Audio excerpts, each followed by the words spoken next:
state of Michigan has been on 20% furloughs, not working 1 day a week for over a month now, and everyone's looking at their budget. So even if they have federal funds, as you mentioned previously, it's the matching funds or all the leverage dollars to get a job completed. A lot of things are on hold. A lot of extensions are being granted. We, as you've probably heard, we have heard that there's a few different bills going through Congress that would provide a type of stimulus funds for infrastructure projects. None of those are finalized yet or passed yet. Some of those would go through the Brownfields program, that the proposed ones might, and there is a renewed interest in funneling things through the opportunity zones that were designated, which many of us who work with them know that that's there are not always in places that are helping communities in the best ways. So I know there's a lot of concern about how those have been mapped, but there is a lot of more information that's being passed down on how some funds would be targeted to those specific areas. As far as inspections, we are still not able to travel, and just like the online engagement issues, our enforcement staff is trying to figure out with states and local agencies on how to do more remote sensing and reporting and using technology as much as possible. A lot of state labs are reopening, and there is field work going on, again, if it's outside. And if anybody has any questions,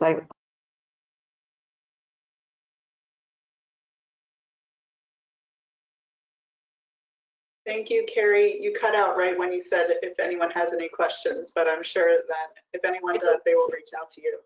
I muted too quickly. Oh, great. Thank you. Aaron? Sure. Hi, everyone. Good morning. So I guess some of my thoughts are reflective of higher education in our region more broadly. We're all having challenges, a lot of uncertainties related to what's happening not only here, but in the states and countries where our students live. Folks probably saw the news around the ICE ruling this week and the lawsuits that are going back and forth on how that's going to impact our Loyola. Out of our 17,000 students, we have about 900 international students. But we also, of course, have students from all 50 states, including some that are on Chicago's travel order list. So how we manage that and the planning for the fall, we are planning right now for in-person classes, but there seems to be some waffling on that at this time. Might switch into all online, which does impact me because I put my shoulder to the stone or whatever, and I'm teaching this fall, which I don't usually teach in the fall. So thinking about that. As someone who works on sustainability within an institution, like many of you, really a lot of uncertainty related to tracking and reporting. What's this going to do for our data? How do we think about this time and our goals of carbon neutrality and generally utility and other reporting aspects? I also sit on STARS, the big report card for higher education, and thinking about, can we even give any STARS ratings for 2020 data?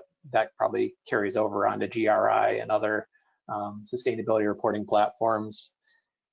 As far as the question about stakeholders and engaging marginalized communities, I mean, there has been federal funds that came out to higher education institutions. Not all of them took it, but we've been administering that to our students that have been impacted by COVID. And then we've dedicated some of our own funds in the form of scholarships and other things that help students stay involved in school, even if they're being financially impacted. So we've been developing a lot of those programs and rolling them out to some success, not maybe full participation, but we're getting there. And then I'll just say personally, this has given me a little opportunity to get in a little bit more deeply with some different units at the university. I've been doing a lot of things with our purchasing department, creating some new sustainability purchasing programs, both on the education, but also with some of our vendors, getting a little bit more targeted in some of the things that I would normally be sort of punting on. Gives me an opportunity to focus on some things all this time. The struggles are probably around these platforms. How do we continue doing engagement, which isn't all Zoom and GoToMeeting and Google Hangouts and things like that. We want to engage our populations, and for me, that's our employees, our community, and our students, without getting this Zoom burnout, which I'm sure we're all feeling somewhat impacted by. That's my update. Thank you, Aaron.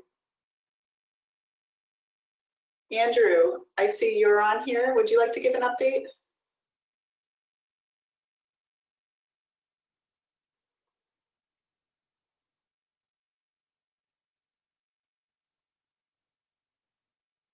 I also see Elena, are you on? Would you like to give an update? Hi, yes. So as you can probably imagine, the School of Public Health has been very much focused on supporting efforts with the Chicago Department of Public Health, with the Illinois Department of Public Health, with the Cook County Department of Public Health in many different avenues. There's going to be a really large push and support in terms of contact tracing. So the School of Public Health is working with it has received funding from the Chicago Department of Public Health, along with a few other organizations, to start doing to implement contact tracing in the city. So that has definitely caused a very large shift in priorities in terms of my work with Brace. We work a lot and very closely with local health departments, and not terribly surprising, their whole focus is on the response to COVID. So they've really put aside any other efforts. Maybe they might start to realize that they're going to have to do both COVID and all of the other responsibilities, but it's still a large focus. I know a lot of my colleagues, my Brace colleagues in other states, especially those who are in state health departments, they have completely put aside all of their work, and they've been reassigned duties to focus on COVID and provide any sort of expertise that they have. So it's definitely been essentially a halt in efforts addressing sustainability, climate change, and health, although there are a lot of overlaps. And I'm hoping that when we're able to get this more or better under control, we're able to see the opportunities to address both and the co-benefits in addressing both. Thanks, Elena, and thank you for touching on that in terms of the co-benefits and the need to look more holistically at what, beyond the response, once we get a handle on that, what a recovery really looks like. Our third agenda item, or I should say our third presentation, is going to focus a bit on that, and we'll have some time to discuss what a recovery looks like to meet these competing needs. Jackie, would you like to give an update for Kane County? Sure, I can give a quick update. Here at the Division of Transportation, we really didn't slow down our work. We've continued moving forward with all of our projects, and we were out of the office most of the time. However, in July, we are now coming back to the office. I'm in my office now. We have a staggered shift, so we try and keep as few people in the building as possible and do all of our work remotely, and that seems to be working fine, even with our permits that we allow people to work on our right-of-way and things like that. One of the things that we've been tracking is the changes in some of our sales tax, so the RTA sales tax, the motor fuel tax, and our local option motor fuel tax. Those are some of the funding sources that, of course, that we use to help pay for some of our projects. And I just received a chart this morning, so I was looking at it, and one of the things that we have that's a benefit is that the motor fuel tax did double last summer. And when we were enjoying that extra income, and where it's at right now is actually where it was before the motor fuel tax was increased. So we have a loss there, but we're still able to manage with the funding that we have. We are not at this point looking to slow down any of our projects that are locally funded. We believe we still have enough funding coming in to pay for those as planned. I know that some of our local communities, when my King Kendall Council of Mayors work, they are taking a look at some of their projects that are just locally funded that have no federal or state funds in them, and they may put those on hold, like you mentioned earlier, Kate. It's definitely something we've been hearing, and I know some of the other councils have had entire projects just put on hold, even those with some federal funding. So that's kind of what we're doing, just keeping track of what we have coming in and making good decisions on what projects, if we do need to have to put one on hold or something, making sure that we're maximizing the use of the federal funds that we do have. Thanks for the update, Jackie. And it must feel really good to be out of your home office. No basement, no. Yeah, I had to bring in one of my monitors, but I'm actually on my little laptop right now because that's where I do my meetings, but to have a nice monitor back at my desk, and yeah, and it's quiet. Jack, would you like to give an update? Sure. So Sierra Club's closed essentially in terms of physical activities through August 31st at least, which has meant everybody working from home. All of our outings and public engagement in-person sessions are postponed or canceled. So I certainly hear what people are talking about, the importance of virtual and online engagement. It's a group that does a lot of organizing and community engagement. That's our bread and butter, really. And so it has been, there have been difficulties, but I would say on balance, we've been encouraged by the response rates. I think people are eager for engagement and finding some way that they can impact things going on around them. So we found much higher response rates to calling people, texting, digital outreach than normal. So that's encouraging. I would say that our program work has fallen into categories of work that we've suspended, things like that were either impacted or not directly related to the response to the crisis. Work that has continued because urgency has increased around some of it. For example, the work we're doing in coalition around the Clean Energy Jobs Act, which prioritizes a lot of job creation and economic development in Black and Brown communities. We're encouraged that the governor has recently reconvened working groups around that general topic, and looking forward hopefully to action in the fall legislative session. And then we've also flexed a lot of time to work that I would call adjacent to our pre-COVID priorities. These are, for example, extending our utility work to include consumer advocacy, avoiding shutoffs, and increasing rate relief programs and things like that.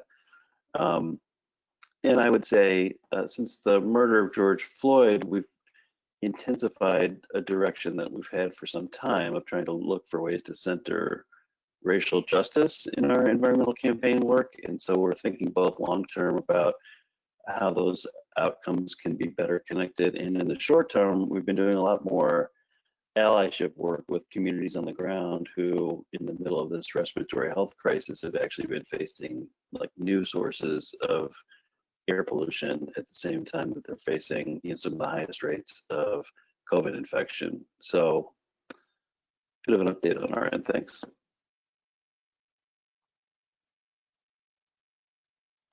Thank you, Jack. Is there anyone that I've missed here? Andrew, I know you're trying to get set up with the phone.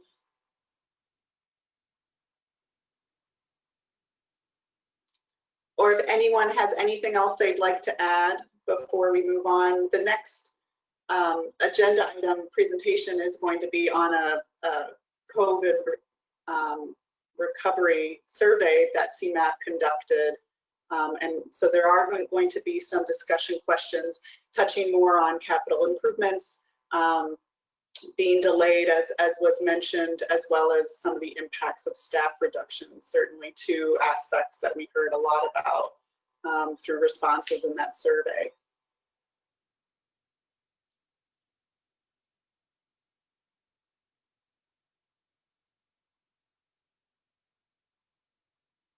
Okay, if not, thank you for reporting out.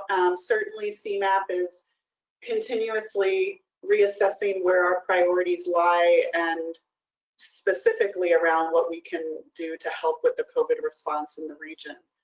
And so we really appreciate to hear what your organizations are working on, and additionally ways that CMAP can help support that work. So thank you.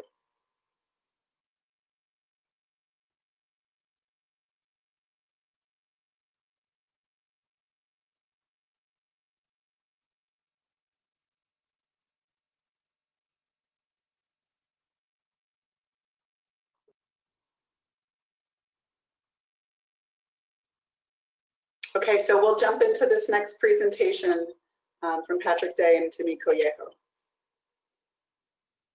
Hi, everyone. Thank you, Kate.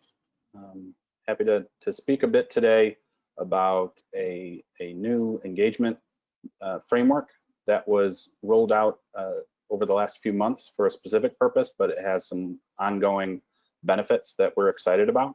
And the initial action of this engagement network was conducting the COVID-19 regional response survey as a input for the City of Chicago's COVID-19 response task force. And I'm going to talk a bit about where the local government network came from, and then Timmy Collejo is going to lead a discussion on some of the initial findings from our responses of the survey, and ask for some discussion and hear any thoughts you have on what we found, what was reported by municipalities in the survey. So next slide, please. The idea for the local government network came from the efforts in drafting onto 2050. And what it is not overly sophisticated. It's fairly old school in a lot of its methodology. And it's a list of all 284 municipalities and a match of CMAP staff. Roughly 100 staff were matched for coverage to be the liaison and the primary contact for each of those 284 municipalities. And for priority actions, they serve as the primary contact for follow-up, requests for additional information. Each municipality has a primary contact and a person who's familiar with that municipality. And it's for mutual ongoing benefit. I think we all know that if you have a personal connection, the communication is just more effective. There is a known contact that you can reach on both ends now. And we feel that this was something that we found effective as we were requesting that certain municipalities that we had less of a relationship with, we requested that they host workshops and invite neighbors, and the personal contact was a difference maker a lot of times. So we felt we wanted to continue that as Onto 2050 promotes the need for renewed attention to collaboration. And this is a tool that we feel helps us better understand the culture. The staff match is paying attention to local priorities. In a lot of instances, they either grew up in a place or completed a plan in that area, and it's just something that we've found to be effective. So next slide, please. The immediate need to roll this out was, as I mentioned, the City of Chicago's Regional Recovery Task Force, and they requested data on what were the expenditures as related to the pandemic, and what were some projections related to how the aftermath of pandemic or the ongoing reduced revenues might be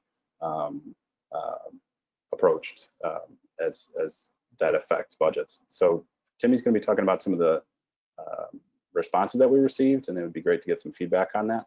But that was the immediate need. It was an emergent situation, and we had this communication tool that allowed us to get that response very quickly. We actually, I'd never conducted a survey with this brief of a turnaround time. We opened it on a Thursday morning and asked for a response by Monday, close of business. And normally folks would meet that with some resistance, but the way that we conducted it in a more personal way, as well as just municipalities understanding the emergent need for this. It's just that priority of a topic, but we were able to use this tool and gain a response for the benefit of recovery analysis and strategies effectively. Next slide, please. What we received over that period of time was pretty amazing as far as survey response. Over that short of a period, we heard from 191 municipalities. That's 67% of the region's municipalities, and we were very pleased with that, as were the partners seeking that data. And as I mentioned, it was for the task force, and we were able to export that to them very quickly. It also, as I mentioned, helps establish those ongoing benefits of having a known entity to cut through some layers of government to have a person that you can connect with, and especially the inundation, I would say, of email blasts and just other mass communication. While that is efficient, a lot of times it can be a real difference maker to have that personal connection. And I would move on to the next slide. Just a bit more info on the response. We heard from more than a third of each county's municipalities, and some well past that. So just wanted to show what we have here. And if we move to the next slide, we can begin the discussion. Timmy will take over and present some data and ask for a bit of discussion on some of the survey's findings. Thanks, Patrick, for teeing that off. I'm Timmy Koyejo, and a policy analyst here at CMAP, and I'll just be walking through some selected results from the survey. So first, digging into the budgetary impacts, as I'm sure is not a surprise to many of the folks on the call, the overwhelming response from municipalities is that the pandemic has been straining budgets, with over 3/4 of participants of the survey selecting yes. Similarly, almost identical proportions of 3/4 of respondents also said that their expenses were additionally rising. So it's especially burdensome to have both declining revenues and increasing expenses. Looking at the next slide, it sort of just kind of summarizes some of the responses that municipalities selected that they were considering as a way to mitigate revenue loss. Capital project delays, equipment delays top the list, and then personnel, and then service changes also follow in short order. The next slide kind of indicates that there's a consistency of priorities across the different counties. In all counties, the top 4 options of capital projects, delaying of equipment, cash reserves, and hiring freezes were all the most common top 4 responses, which just shows the consistency despite some local particulars that this pandemic is having on municipal budgets. Going to the next slide, we're focusing in on capital project delays. A number of you have already mentioned, and this as a fact that they're seeing, and other committees, I've heard additional stakeholders flag that as well. And so given that, the next slide just has a few questions that we wanted to post to the group to dig a little deeper into this challenge that the region's facing. So feel free to answer one of these questions between what are the types of capital projects that you feel are most at risk of being paused? Is it a function of the funding sources? Is it a function of what the focus is? From a sustainability standpoint, it will be helpful to get your feedback, as well as any insights as to if there's any current or planned efforts to help these projects continue to advance, and a little bit of commentary if you had ideas about how a CMAP or other players in this area could offer more support to ensure that critical projects could advance. So just a few prompts to help spur a short discussion about capital project delays in particular before we keep moving on to talking about personnel. So if anyone had some reactions they would like to share now, would really appreciate hearing from you.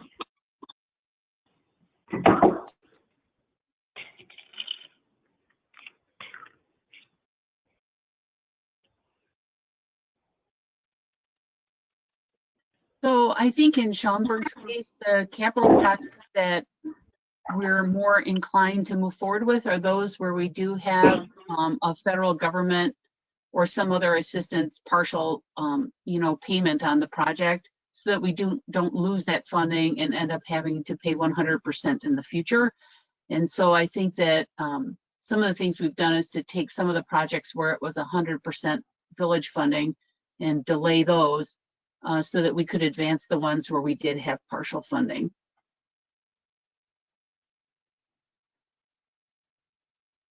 Right. Yeah, that makes a lot of sense. I'm sure the not wanting to lose those resources, definitely. This is Jackie. Here in Kane County, we were getting ready to launch our Fox Valley Bike Share initiative in mid-June. Each community made the decision whether or not they were going to participate, and they were responsible for purchasing bikes and working directly with our vendor, but it was going to be all the communities in our county. Unfortunately, because of what's happened, that project has been put on hold. We have 4 communities that are still moving forward with it, so sometime either this month or next month we'll have a launch, but we'll only have 4 communities that are participating, and we probably would have had more like 10 to 15 who were going to join in on it. But that's one thing that I thought of, a capital project that is actually going to be delayed, and then hopefully next year the other communities will join in.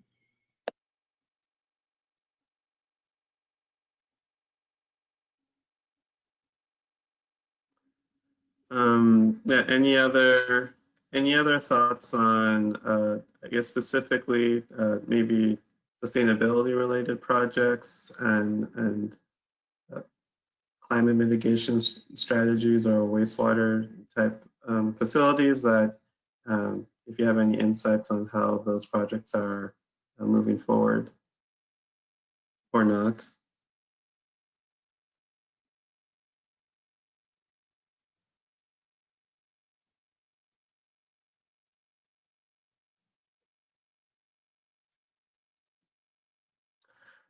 There's only one thing I might be able to add, and that's on the regulatory front.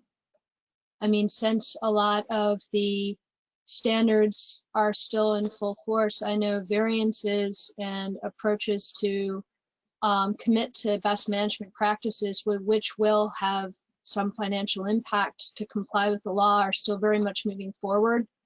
So to a certain extent, with the way that people are discharging into our waters, that the commitments are still moving ahead. So I'll go a totally different tack here for a second. We're in the midst of a big renewable energy procurement, and so I've been following sort of how those developers of large utility scale renewables, so large wind and solar, really across the region are being impacted. And certainly the financiers that underpin those transactions are getting much more conservative and seeing much more potential risk. That comes from a lot of different angles, not just COVID, but certainly uncertain policy direction and different things happening at federal and state levels. So, but there's still a lot of developments moving forward. We haven't had any issue with our actual procurement, but I know looking out a couple of years, this massive transition that we're seeing towards clean energy is just another hesitation or hurdle that we're seeing because of financial, the folks who backstop the financial transactions and the risk are being a little more conservative. Yeah, thank you, Aaron. That was really helpful to bring that green energy procurement perspective. So at this point, we can move back to the presentation, and we're going to then be sharing just a few slides that show the impact that the pandemic is having on municipalities' hiring and personnel decisions, as has been shown in the results. So as you can see in the slide, the highlighted section, there was a sizable number of municipalities that selected hiring freezes or personnel reductions as a potential response to the budgetary impacts of the pandemic. About 69% of all municipalities in the region that responded, or 123, and then roughly 43% of municipalities selected reducing personnel or some type of furlough. So clearly there's a likelihood that staffing capacity will be impacted in the coming months as the various sales tax revenues and other revenue sources are continue to not be back to where they were. So in the next slide, just a few questions that touch more on how staffing capacity might, if it would be likely to be channeled into certain programs or initiatives that are more at risk of being sidetracked due to that, or just more broadly, what are some predictions or things that you're seeing coming down the pike in terms of how it might impact the delivery of services and completion of projects, and if there's any innovative or kind of mitigation strategies that seem to be promising in terms of examples could be more collaborations among groups in terms of still trying to get common goals achieved. So just wanted to give a few moments to allow for some discussion on capacity, and many organizations already had limited capacity, of course, and we just want to have some time to hear what you all are experiencing, as well as any potential not best practices, but any potential ways to at least minimize the disruption that might be occurring. So in Schaumburg, we've had a pretty significant impact to staffing. We do have an entire department associated with cultural programming and the Prairie Arts Center.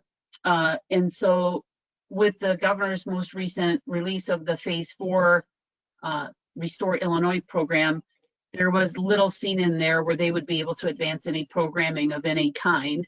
And so that division is almost 100% laid off at this time, which has been a big impact. Additionally, there's a hiring freeze, as you've mentioned. Raises, which were supposed to go into effect as of May 1st, are now not going to go into effect. And then also speaking specifically for our department, community development, all the overtime that was available in the past is now no longer available. And so even though we're down on staff, our key performance indicators as of this date haven't been modified at all, but our department head is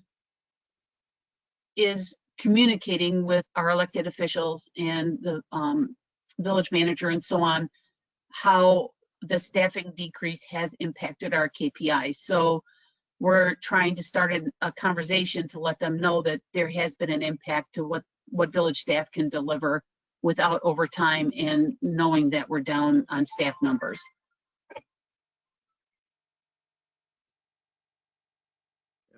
Thank you for sharing that, Martha.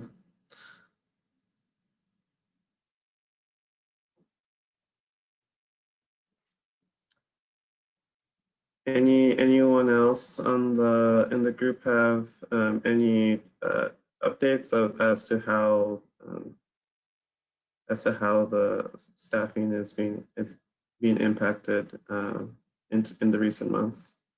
I do have a question. So has staffing been impacted at CMAP at all? To my knowledge, there haven't been staff impacts, but others on the call who are more privy to that, I don't know, Jesse or Jason, if you wanted to add more to that. Sure, I can jump in. So I dialed. Martha, this is Jesse. No, we really haven't had.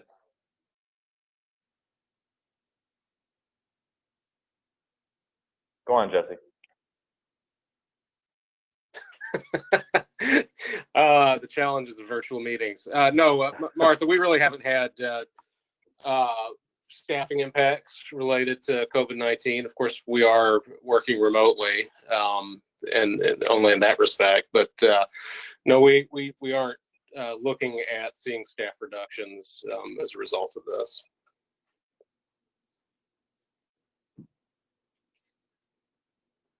Thanks, Jesse. So with that, if there's any last comments in either two sections, happy to hear them now. Otherwise, I can hand it back to Patrick to wrap up our presentation.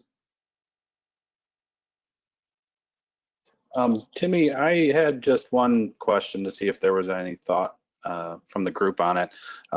This could be either capital projects or certain staff positions. It seems that the fully locally funded projects are the first candidates to be either delayed or just not advance.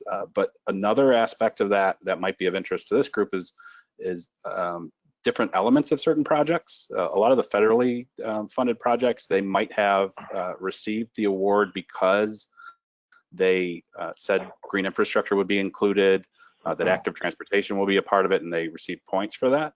And I am a little concerned going forward that such elements of locally funded projects will be seen as less essential, and that more projects will go forward without green infrastructure, like the type of decision, resurface more rather than reconstruct, and deal with the underlying issues. And I'm just wondering if there's any concern, or you've seen that trend happening, or if you feel we shouldn't spend too much time tracking that.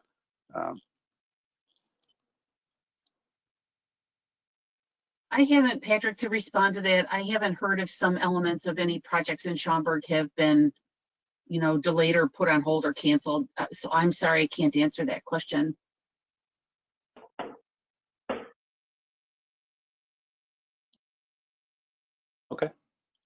All right, if that's, I think that was good discussion. Thank you all for that. Brian, if you just want to go back, I think there's a slide that says thank you. I'm doing that in the old-fashioned way right now. Well, I don't know if it's the oldest fashioned, but and it doesn't say thank you, but I do thank you. I'll add that to the slide just to remind you. That's Timmy and myself, and we shared some data from the survey, and there was much more in there. Is fairly rich on the subject, and there will be more comprehensive reporting in the future on it. But if you do have any questions on the local government network, that will be in place.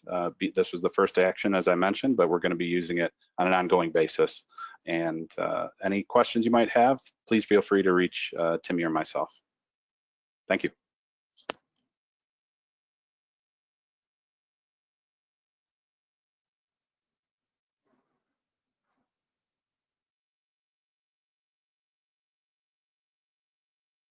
Okay, so next up we have Jason Navoda to talk about CMAP's climate initiatives.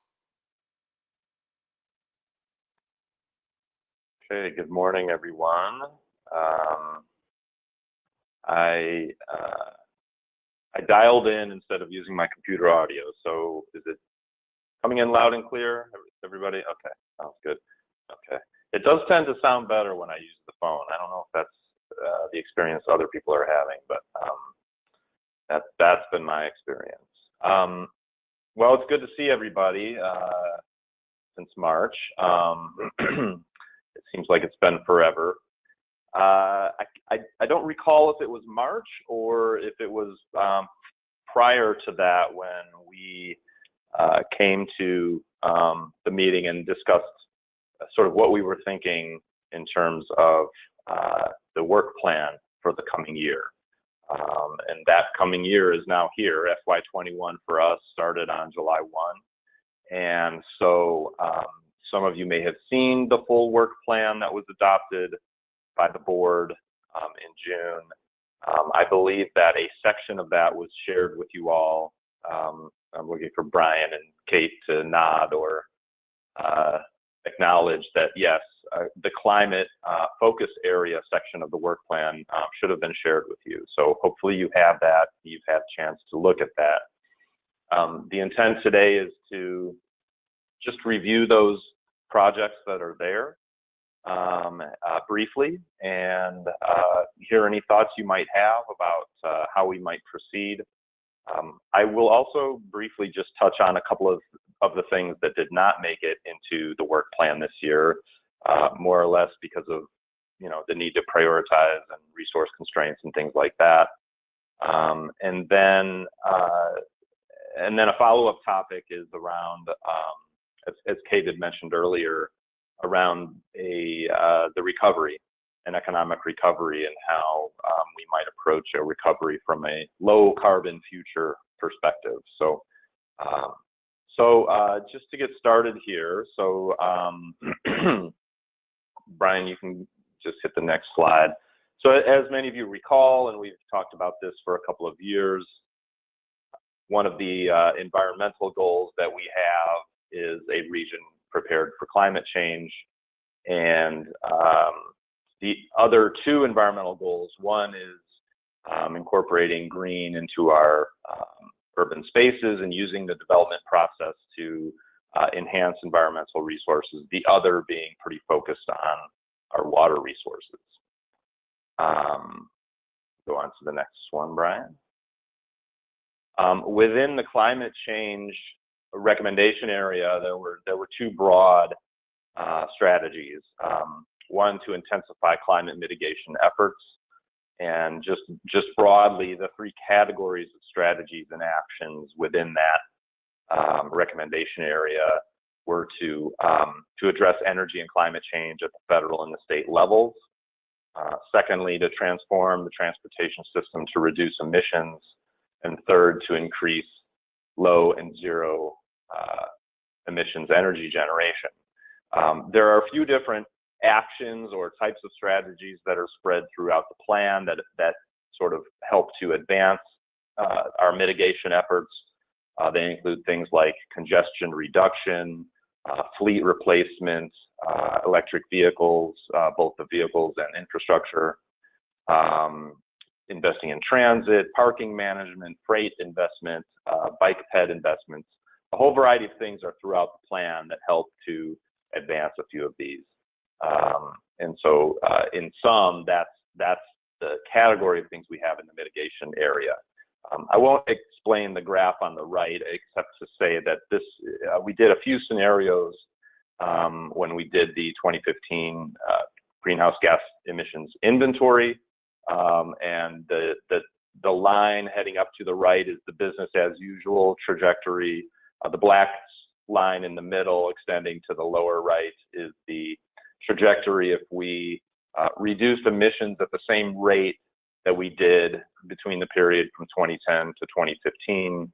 And the green line represents where we need to go in order to reach climate stabilization. And so that's a more than double the reduction in the rate of greenhouse gas release than we saw over the period 2010 to 2015. So those are the scenarios we've been working with and that were presented in onto 2050. Next slide, please. The other area, in addition to mitigation, of course, the flip side of the climate challenge is preparing for the changes that we're going to face. And so planning for climate resilience is something that we have been working on for quite some time. And these were the 6 broad categories of things that we included there, making sure that we're incorporating planning for a changing climate in our local planning projects and all of our other work, strengthening gray and green infrastructure, et cetera, et cetera. And so these are the things that, broadly, we are trying to advance. And some of you may recall that, quite a bit of our work over the last few years fell within this adaptation and resilience category. So we've done a lot of work around flood mitigation. We have the Flood Susceptibility Index. We worked with APA and NOAA to produce a guidebook for conducting vulnerability analyses at the local level. And so this is an area where we've probably had the most impact. The mitigation area, on the other hand, is a place where we have done some things. They haven't necessarily been called mitigation. So, it's been a long-standing policy that we would like to see increases in transit ridership. Of course, that's a mitigation strategy. We didn't call it that, but obviously that is. So there are other things like that previous to 2050, we maybe didn't say they were mitigation, but now we're getting into the modern era and talking about these things as mitigation strategies as well. So next slide, Brian. Okay, so getting into the climate focus area work plan, and I think the last time I came and spoke to the group, we had a few different things that we were thinking about. And in the ensuing few months, these were the 5 projects that were ultimately included in the final work plan that was adopted in this focus area. As a reminder, there were 3 focus areas that were prioritized in the fall. And that was sort of an internal process at CMAP, whereby we looked at, what are the priorities for implementing onto 2050? And climate rose to the top of the list. The other 2 that also were near the top of the list were the regional economy, all the more important now to focus on regional economy. And the third was transportation funding, a transportation system and how we're going to fund it and fund improvements and so on. So climate, regional economy, and transportation funding are the 3 plan implementation focus areas going forward. So within the climate focus area, there were these 5 projects, as I mentioned. And if you have the document in front of you, that is the climate focus area work plan. At the top of it, it says 2.13 climate, and then it has a goal and then some introductory remarks. So if you'd like to follow along, I'm not going to read through the whole thing. I'm just going to touch on some of the highlights. But of course, CMAP thinks that we are well positioned to take a stronger lead role in the climate space. We have been doing so in the adaptation space, as I mentioned, but we also recognize that we ought to be doing more in the mitigation space. And that's something we feel very strongly pretty much across the board internally to CMAP. And I'm sure you all and many of our partners think that we ought to be taking a stronger role on the mitigation side as well, at least as it relates to transportation. So a lot of the things we do can help advance this topic, I think.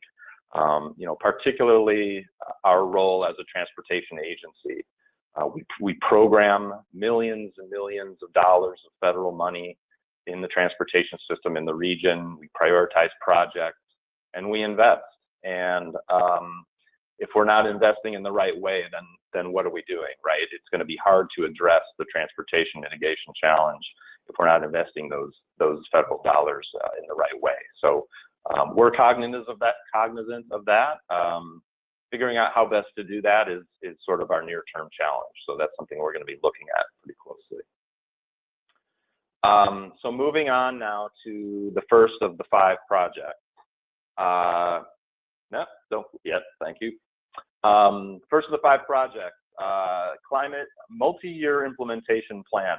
Okay, so this is we sort of refer to this one as the blank slate. The other 2 focus areas that I mentioned, regional economy and transportation funding, those are things that we've been working on for many years. And so the paths that we're on as it relates to those topics are well established, and we continue to work along those paths.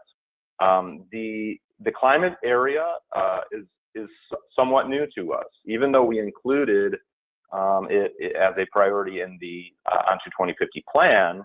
We don't necessarily know all what's happening out there in the world, in the region, in the state, as it relates to this topic. So this first project is really our attempt to get a really solid handle on who's doing what, where do we fit, you know, in addition to the transportation area, where else does CMAP fit, what ought we be doing, and try to kind of suss out what the next few years of work plan in this climate topic area should be.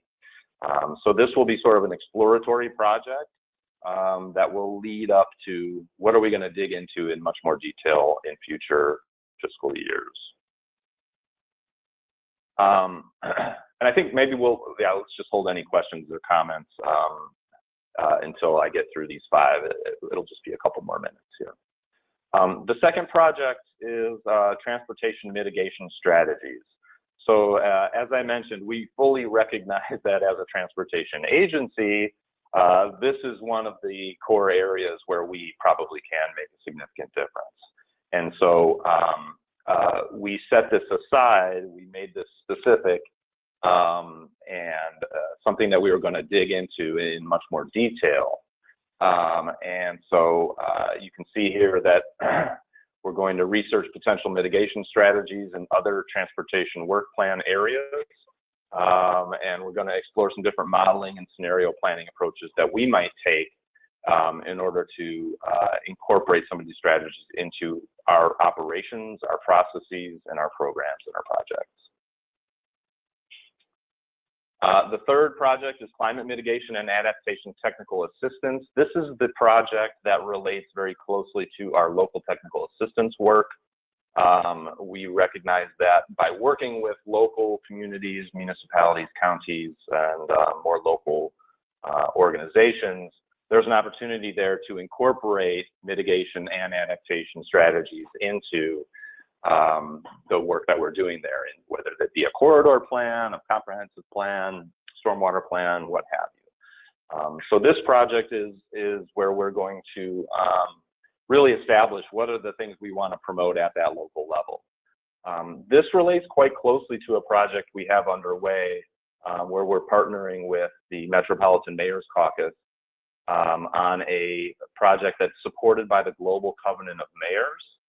Some of you, I imagine, have been participating in some of the workshops and other things that project has than having.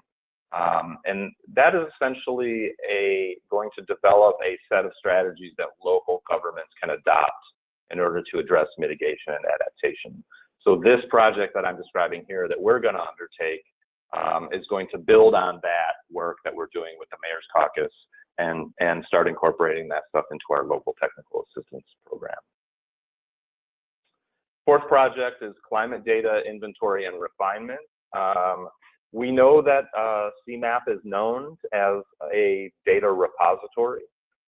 We know that we are known as reliable in terms of the data that we produce and able to analyze and assess data and parse it out and put it back out to the community in a way that can be useful. So we want to kind of take a look at all the things that we have or could be putting out there to the public and make sure that it's put out there in a way that can be used at the local level for climate strategizing and climate planning. A couple of the things that we're thinking about doing within this project, one is to try to parse out the regional greenhouse gas inventory and assign emissions to municipalities or other localities. At one point in the past, this was done. I think it was the Center for Neighborhood Technology that did that, and it was like 10 or 15 years ago, I believe. But that wasn't how the 2015 inventory was done. So we want to figure out if there's a way that we can assign emissions to the communities so that they can gauge for themselves how they are doing, whether they're doing better or doing worse on emissions. One other project that we're hoping to take on is a regional heat susceptibility index. Most of you I know are familiar with the FSI, the flood susceptibility index, where we created a map that showed areas, geographies that are that we believe are more susceptible or have more risk factors as it relates to flooding. Interestingly enough, that study, there was a recent study that came out by an organization called First Street that's been all over the news. They did some flood risk mapping as well that might be of interest. Maybe that's something Kate and Brian, we can share with the group if we can link to any of the stories or the work that they did, but it was quite interesting. In any case, so we have the flood susceptibility index, flooding being one of the major impacts that we're going to experience from climate change, heat being the other major one, drought as well, but heat probably more so in our region. And so we want to create a companion risk index as it relates to heat for the region. Now, some of this work's already been done. The University of Illinois developed a methodology that we're going to try to just replicate for the entire region on that one. And then finally, the fifth project is greenhouse gas reporting and performance monitoring. Over the years, CMAP has been reporting out on air quality metrics. The region has been in non-compliance with air quality standards for some time. Sometimes we come into compliance briefly and then fall out of compliance, but in general, we're out of compliance for a couple of the standards as it relates to air quality. We've had the ability to monitor and measure greenhouse gas emissions with our model, yet there's no state standard, and so there was no actual reporting mechanism that we followed to report on greenhouse gas emissions. Furthermore, there are no monitors out there. There's no there are ozone monitors spread throughout the region to measure that. There's nothing out there that's measuring greenhouse gas emissions in a real-time basis that I know of. So in any case, we recognize that to really take a serious look at emissions, we need to start modeling, we need to start tracking, we need to start looking at our own programs, our own investment programs, and seeing what impact those might have on emissions going forward. So we're going to take a pretty close look at this. And so we have the ability to do this. As I mentioned, our model can output greenhouse gas emissions. We just haven't been tracking it along with our other air quality components. Just two further points here, the bullet points at the bottom. We have a couple different projects going. The one I mentioned already, this Global Covenant of Mayors Regional Climate Plan, is going already. And then we are about to engage in a Central Council of Mayors Transportation Resilience Plan, whereby we're going to look at the flood risk and flood occurrence on the road network within the Central Council of Mayors geography.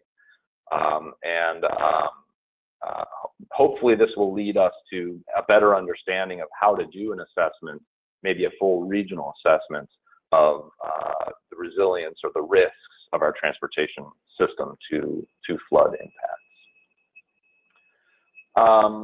Why don't I stop there, and I'll take some questions or comments if you have them, and then we'll move on to the next topic.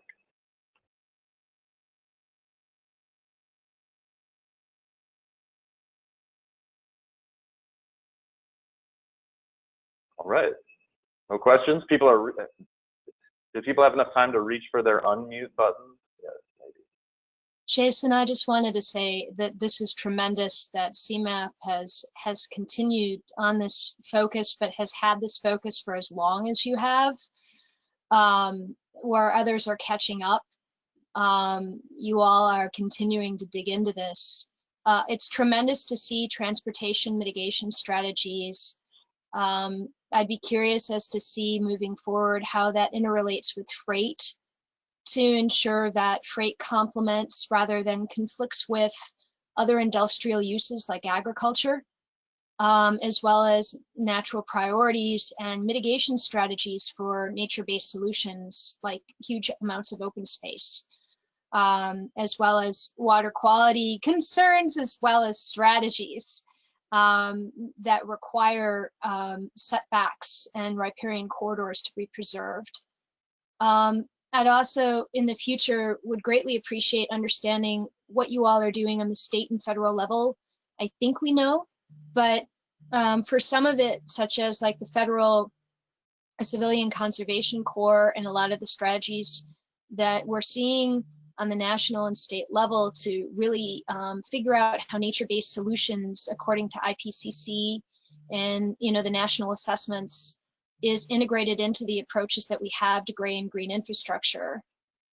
We would love to see how that is going to be furthered by CMAP and what your ideas are as far as implementation strategies. Yeah, it's a great question and a great point and a great strategy that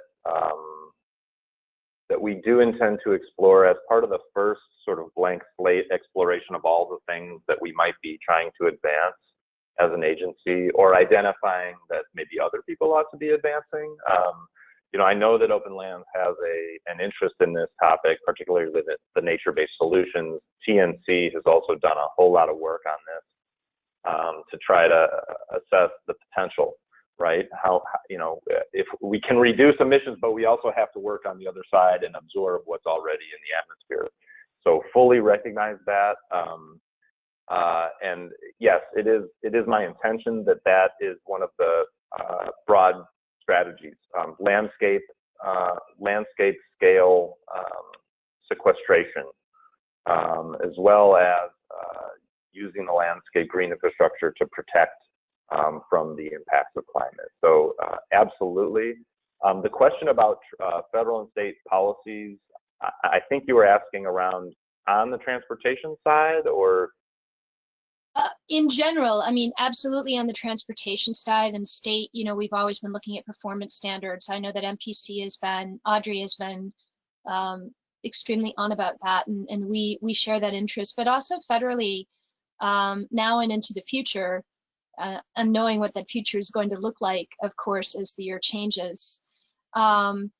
What opportunities do we have on the federal level to really integrate this in, and also to protect the mechanisms that we have now in order to ensure that climate is considered and also tied into social justice and equity, which you all have done so well with divested communities, and looking at that, how does that interplay play out and echo through some of the implementation strategies? Yeah, thank you for bringing that up too. Yeah, it's definitely on our radar, the equity component. And we are working with Audrey very closely on the things that MPC is advancing, and you know, Stacy, how much we rely on our partnerships with you and all the others to be out there promoting some of the things that we maybe can't quite get out there and say. So yes, we're in close coordination with all the parties as it relates to that. So we did put a post up that, well, there have been a number of posts that we've written around. They're really within the sort of COVID-19 umbrella, but they talk about how COVID-19 may be impacting different things, like vulnerable populations, for example. We may be focused on the pandemic right now, but when the spring flood hit, you know, there's that additional thing that certain populations are dealing with in a much more drastic way. So yeah, so we're aware of it. Also the air quality components and the equity challenges around air quality, and so on. So yeah, thank you for continuing to bring that up. That will stay on our radar for sure. Hey, Aaron. Hey, Jason. Thanks for this. I just had a sort of a general question. I guess it gets, as you're developing these different tactics, who does CMAP use as sort of your peer or comparison regional planning associations? I'm thinking of all the work on climate at a variety of different scales. It's been done certainly in the Northeast of Massachusetts and a couple other places there. Boston's been a true leader in at the city level, but probably they have a Green Ribbon Commission that's done such a lot for the region. But also in California, some of that comes obviously from regulation at the state level, but certainly there's been a lot of, there has to be impacting their regional planning authorities. Who does CMAP use as sort of your innovation shadows or reflections? Who do you look to for sort of ideas and inspiration on this front, on the climate specifically? Yeah, great question. Don't have a solid answer for you. I can say generally that it depends on the topic. So some are doing better on certain topics than others. We're just really starting to dig into what are other MPOs doing on this front. I will say, and I think Ryan Tomto is on the call. I think he's sitting in. He's a new hire that we have, and Ryan is coming to us from the Seattle MPO, and then also worked at one of the Northern California MPOs. I'm not sure which one that was. That's how we referred to it. So I'm hoping that that Ryan's going to bring some solid expertise in this particular area. He did work in transportation at both of those other MPOs. So we're excited to have him starting, and he just started, so he's very fresh. So he may not want to jump on and give us all his expertise right now, but if you have suggestions, Aaron, if you know of some that really are cutting the edge, please share those with us. But we're going to start digging into that in the very near term. I certainly don't, but that's usually where I start, is look at those leaders and try and see where there's overlaps and similarities, that sort of innovation scene. So I figured you were working along those paths, but I was just sort of interested who it was for CMAP. So thanks. Yeah. So one other thing I'll mention is that there is a consortium of states in the Northeast, and maybe Aaron, this is the one you were referring to, who are working on a carbon. I'm not calling it carbon pricing, but they're going to tax carbon, and then they're going to take the proceeds and invest in other transportation modes that would be mitigation strategies. It's called like the TNI or something along those lines. And Kate and Brian can't see, but I'm looking at them asking if they recall what this organization was. Anyway, we'll find the link and we'll send it out to everybody. I'm really inspired by it. It seems like a really good multi-state approach to dealing with mitigate and funding mitigation activities, taxing themselves and then funding these projects. Yeah, I know there's been some interest by the Midwest states to pick up a conversation that was put aside about a decade ago to have, you know, a carbon fund similar to what RGGI is for the Northeast and what California has. I blanking on the guy's name, but he used to be the here in the state of Illinois. Now he's at Great Plains Institute. Somebody on the call, I'm sure, knows who I'm talking about. But I think he's been tasked with sort of leading the planning for what that might look like for the Midwest states. But unfortunately, we lost about a decade on that. Yeah. Yes, been meaning to reach out to the Great Plains Institute. They're doing quite a bit of good work on this. Is that Doug Scott? Doug Scott. Yeah, and Doug has been tapped by the governor's office for their sort of like expert resource / facilitator of their working groups that have reconvened. Okay. By the governor of Illinois. Yeah, sorry. Yeah, okay. Okay, cool. Let me do a time check. Did we run out of time? Were we going to stop at 11, Kate and Brian? No, just some members had to leave early today, but we have until 11:30. Okay. Are there other comments on this? Otherwise, we can move on to the final topic, which is really just an open-ended topic.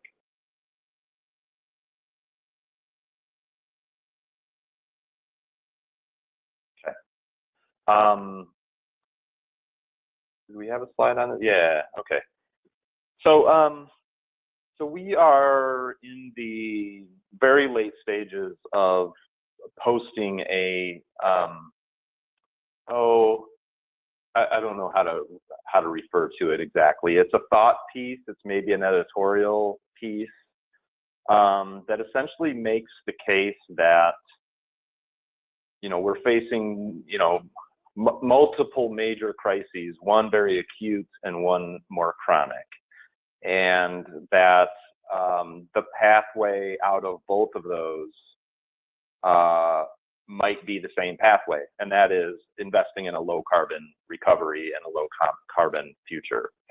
And so that piece that we've been working on will be posted, I think not this coming Friday, but the following Friday. But it kind of lays out the case. It talks about equity. It talks about how many jobs might be raised or created if we approach a low carbon energy system, low carbon economy, and other environmental activities. We make reference to the New Deal and other major federal initiatives that have been similar. And then it establishes a few things that we should be considering and getting ready for. The genesis of part of this is that as we started contemplating this, it was in the hopes that we would have a federal administrative change, which is looking more and more likely, and we want to be ready if that happens because things may happen quickly. So in any case, we're interested in the group's thoughts on this topic. If we want to start promoting a low carbon recovery approach, are there parties out there that are doing things already? Are there coalitions building? What sorts of things might you think CMAP should focus on if we're going to try to advance this? This is more like just open-ended questions. And what I'm hoping is that we'll just have a general discussion.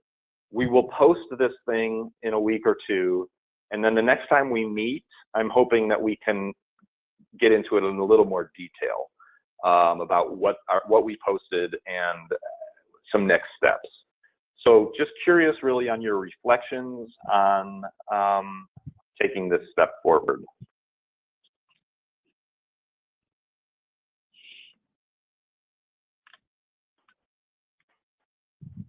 So in an effort to split up and sort of think of the sectors you don't need to focus on, Illinois Green Alliance, their strategic vision has been really around Project Drawdown and those approaches to climate mitigation, less on the resilience side, so less on resilience in buildings, but obviously green buildings are a little bit more focused on new construction and development than it is on existing stock. But that's just a sector that I would look for partnerships, but not overlaps with. The building sector, Yeah, particularly around beneficial electrification of heat and transportation. I think as we continue to, we're on a pretty good, maybe not fast enough, but we're on the right trajectory in terms of the electric sector. But I think a lot of us are thinking about, there isn't a lot going on right now with building electrification, and the synergies with that and consumer protection and affordability and energy burden are significant and only going to be more so as the bills for our current gas infrastructure are going to be a greater and greater burden on consumers, particularly in Chicago, given the structure of the rate structure there. So I don't know what the niche for CMAP, given its historical strengths, would be in that, but it's a sector that is, I think, about to emerge as high a priority as the electric sector.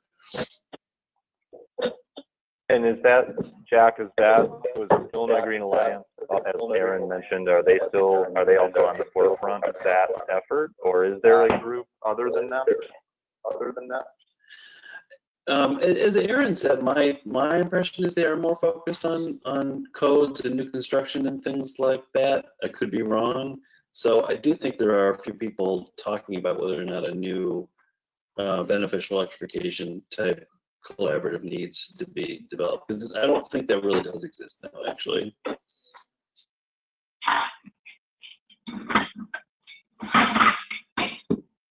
On that front, Aaron, go ahead.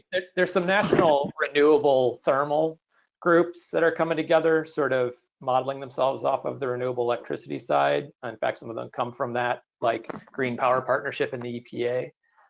So I think there are some national conversations, which you see little sparks of here locally, a talk here on an electrified building or something, or some new heat pump, technology, but not in a big kind of coalition push like will be required to go forward.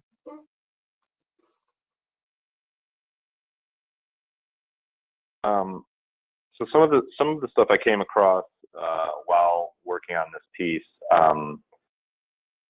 there seems to be some consensus that funneling money through existing programs is really going to be the way to go, and not having to create all new programs and structures, but through departments and programs that already exist.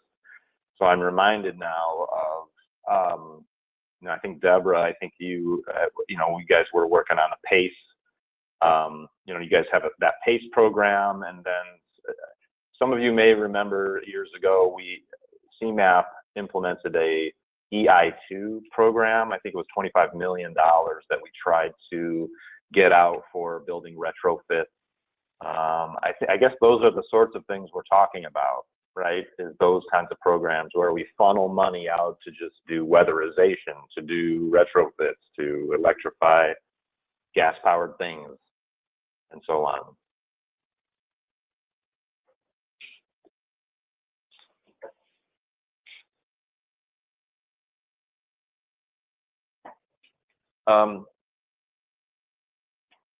Jack, I know that you guys have a big push on the potential for jobs. This might have been a couple years ago. Maybe you guys are still pushing this, but is that something that's still underway about green jobs and things like that? Definitely. Yeah, I think that's really, especially, I think that emphasis has been underscored since the economy changed. So jobs generally, and particularly in underserved communities. So there's a lot, we're finding ourselves in a lot of conversations about workforce development associated with this sector. Yeah, in fact, there's a report that just came out this week around the current status of jobs in clean energy in Illinois and the Midwest, which I will find and post in the chat. Please. Cool.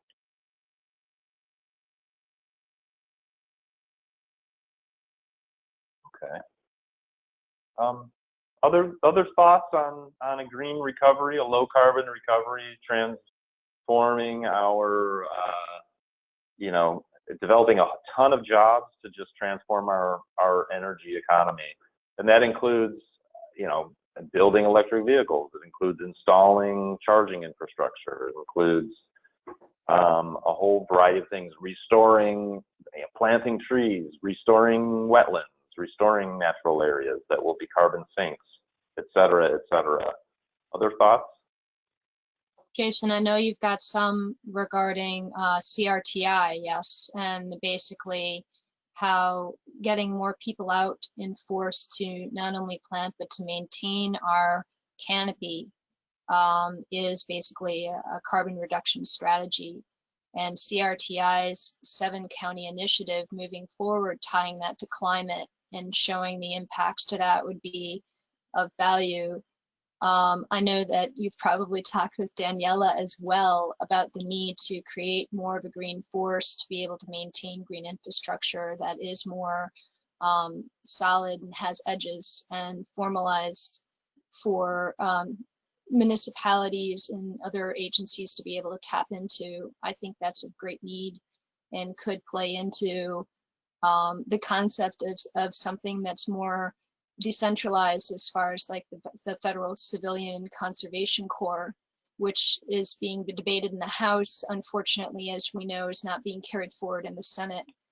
But those kind of jobs in tandem with something like CEJA, which is of the utmost importance, I think could potentially be of benefit.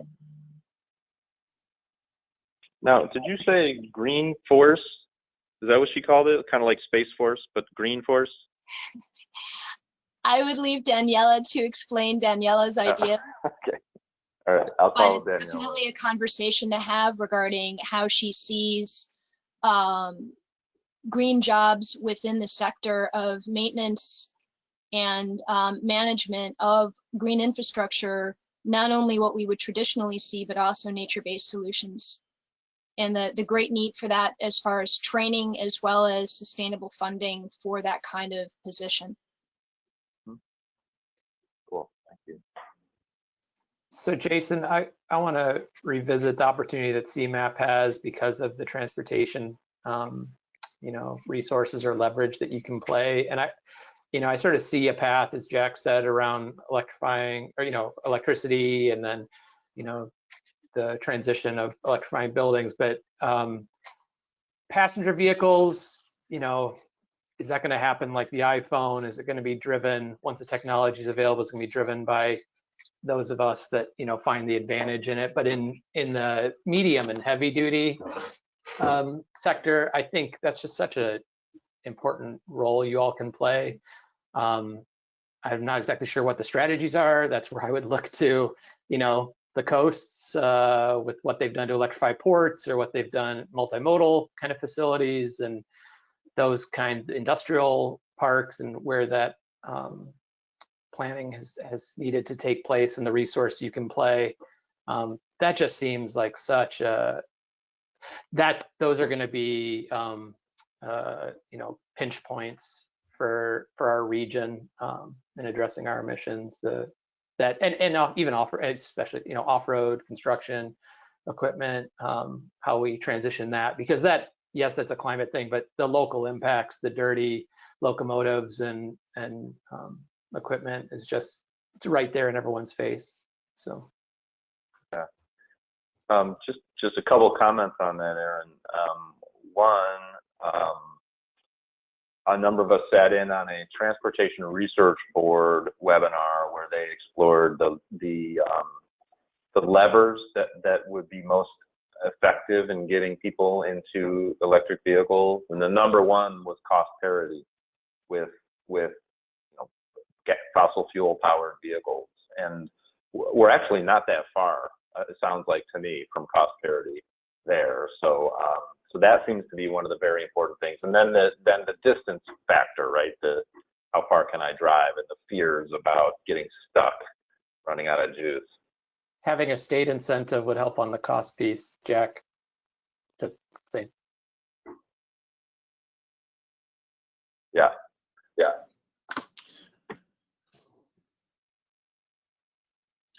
Which we used to have.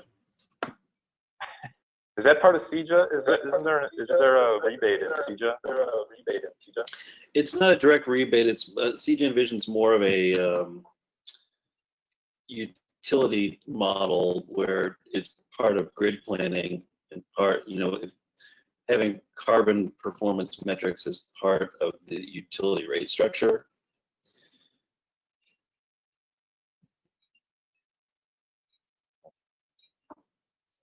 The one other comment I'll make about that is that Tom Murtha on our team shared something about truck electrification, and these are what do they call them?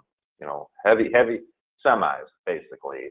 Big, large trucks, and that the electrified semi trucks do exist, and in fact they're getting a very good look because they are much cheaper to run and maintain. It's a much simpler mechanism. It doesn't break down as often, and maintenance is way easier. So electrified trucks are getting a look. Tom also has shared with me that as it relates to diesel or hybrid rail engines, we were on a good path until the new administration shut down all of our trade with the partners who are making these high efficiency diesel and other rail engines. So more thanks to them for all the great work. And I'll just say, since Sean is on the call but he's not speaking up, the newest city ordinance on EV charging is fairly progressive, and we'll get to see a lot of chargers put out there. So the renter and the condo owner having access to that kind of infrastructure that they wouldn't be able to install themselves we're going to see a lot more of that go in because of that ordinance, and seeing a multiplication of that across the municipalities. So through LTAs, sort of like SolSmart, that would be a good rollout to get more of that residential scale. But I do think the medium and heavy would be an area where CMAP could pull some weight. So I think that the Metropolitan Mayor's Caucus is working on an initiative similar to SolSmart for EV charging. Schaumburg adopted an ordinance for EV charging too, as well, a couple of years ago, I want to say, maybe in 2018. And we haven't seen a tremendous increase since that was adopted. We do have an Electrify America community charging station that went in, and now they're in the process of updating it and enlarging it a little bit. But beyond that, we haven't seen a tremendous amount of interest from multifamily. We do require now that all new single family homes and all townhouses, anything with a garage, puts in place they rough in the conduit and so on for EV charger in the future. Okay, that's good. Mm-hmm. So yeah, I know that so that's called EV Ready, I think, is the EDIS program, EV Ready. The state IDOT has a pilot project going along a couple of its main freeway corridors to install EV charging station infrastructure. And then I think we all know that the state also has $70 million through the Volkswagen settlement, as well as some additional money from the Capitol bill last year for EV infrastructure. And I think they just, I'm not sure what they're waiting for. I think they want some, I believe that they want some involvement from the region to figure out how to expend those resources here. But everything is moving very slowly. So, so I think that's what I had. I know we're getting to the end of time here. So hopefully this will be an ongoing conversation. Once that post gets up, we'll be sure to send it out to the group directly so you can read it, and then hopefully we can dig into this again during our next meeting.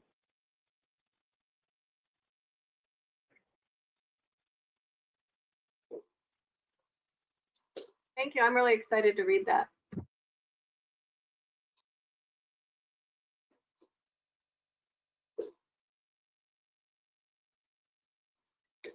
Okay, thank you, Jason. Do we have anyone in the meeting who was not able to introduce themselves at the beginning?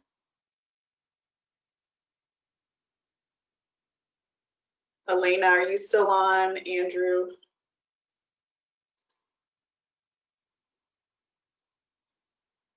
Yes, I'm still on. Okay. Oh, because I missed the beginning. I'm sorry. Sorry, I was I was not reading the slide, so just make yourself known so that we can collect that for the attendance. Thank you. Okay.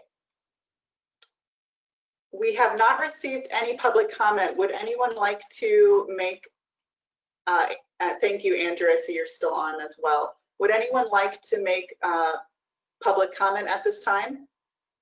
If so, just let me know and I will unmute you. Or you can unmute yourself. So, Kate, mine isn't really a public comment as much as an announcement. Starting next week, Loyola has a webinar series. It's every Tuesday at noon on sustainability trends for our region. Some folks I see nodding. We've been posting it. Actually, Erin from CMAP will be on our second webinar, which is on the 21st around sustainability and transportation. But the first one is the urgency of climate action. Second one is transportation. Third one's buildings, and the fourth one is equity. And so we have a pretty good lineup, number of folks that folks will recognize, but you can go to that link, which I posted, and click on each of the events to see. It's a free hour-long webinar to see who's going to be speaking and presenting, but really it's a sort of a what does sustainability look like in the wake of COVID and Black Lives Matter. So thanks. That's great. When did you say the next one is? Next Tuesday is the first one, and it starts at noon. So the 14th. Okay. Oh, I see you put it in the chat too. Great. Okay, and we'll include that in the minutes. But for anyone who's interested, just scroll up a bit in the chat and you'll see the link there.